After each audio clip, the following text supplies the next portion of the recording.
निर्वाचित विधायक कृष्णलाल पवार का बयान सामने आया है। इंडिया न्यूज से खास बातचीत में बोले हैं कृष्णलाल पवार। कृष्णलाल पवार ने बयान दिया और कहा कि बीजेपी हैट्रिक को लेकर पूरी आश्वस्त थी। कांग्रेस सरकार बनने के सपने ले रही थी। नवनिर्वाचित विधायक कृष्णलाल पवार का ये बयान।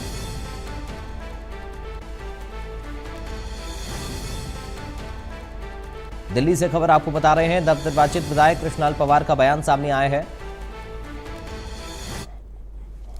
हरियाणा में भाजपा ने हैट्रिक लगाई है और हैट्रिक उस समय जब कांग्रेस ये कह रही थी कि कांग्रेस आ रही है और बीजेपी जा रही है।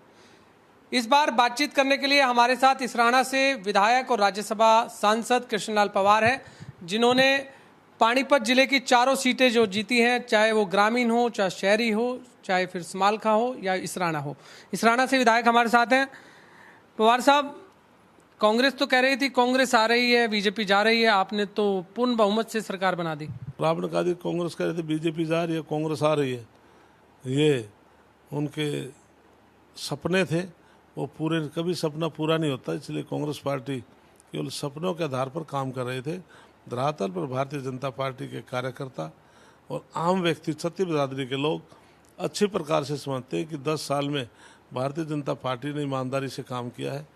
हमारे किसान भाइयों के लिए पूरे देश में 12 करोड़ किसानों को किसान सम्मान निधि के नाम से प्रधानमंत्री नरेंद्र मोदी जी ने किसानों को देने का काम किया। हमारे नायब सैनी ने मुख्यमंत्री बनने के बाद पूरे देश के अंदर किसी भी प्रदेश में नहीं होगा 24 फसलों के ऊपर MSP पर लागू किया। आप अचंभित भी हो, सरकार बन गई है, हैट्रिक लग गई है? हम बिल्कुल अचंभित नहीं है। हम कॉन्फिडेंस के हिसाब से बात कर रहा हूँ। हम कॉन्फिडेंस में थे कि निश्चित तौर से तीसरी बार सरकार बनेगी। आप तीसरी बात की कह रहे हैं, मैं कह रहा हूँ गुजरात की तरह ये लगातार 5 योजना सरकार आएगी। मतलब 2 योजना और आगे बढ़ा दी, 2 योजना और बाकी अभी चौथी या फिर वो अभी एक कानून भी तो लागू हो रहा है कि उस डिलिमिटेशन होगी ना 2026 में। डिलिमिटेशन आखिर सरकार तो किसी बननी है, फिर भी भारतीय जनता पार्टी बनेगी। 2 योजना हो रहा आगे भी 2029 में परिसीमन से नई सरकार बनेगी, वो भी भारतीय जनता पार्टी की बननी है। इस तरह कांग्रेस कह रही थी 7 गारंटियों को लेकर चल रही थी, 6,000 रुपये बुढ़ापा पेंशन, 300 यूनिट बिजली फ्री, 500 रुपये का गैस सिलेंडर, 100 गज के प्लॉट। क्या कांग्रेस की ये गारंटी जनता के बीच काम नहीं आई या फिर जो बीजेपी के 20 संकल्प पत्र थे वो काम आए? वो काम आए।